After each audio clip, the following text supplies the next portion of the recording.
భార్య: ఏమండి, మీ చెప్పులు పాడైపోయాయి. మా అమ్మ వాళ్ళిచ్చిన డబ్బులు దాచుకున్నాను. ఇవి తీసుకెళ్ళి కొత్త చెప్పులు కొనుక్కోండి. భర్త: లవ్ యూ బంగారం. సర్లే, నీకు కూడా ఏదైనా గిఫ్ట్ కొంటాను. ఏం కావాలో చెప్పు. భార్య: ఐఫోన్ కొనివ్వండి.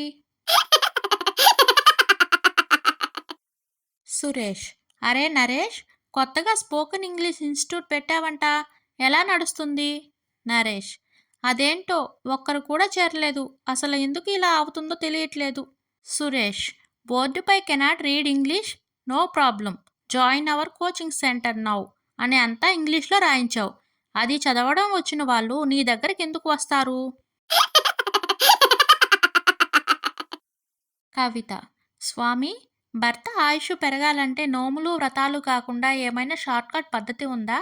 గురువుగారు: ఎందుకు లేదమ్మా, మీ మౌనవ్రతమే వాళ్ళ ఆయుష్ పెంచే శక్తి.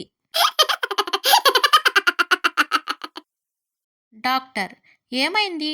నేనిచ్చిన మందు టైంకి వేసుకోవడం లేదా?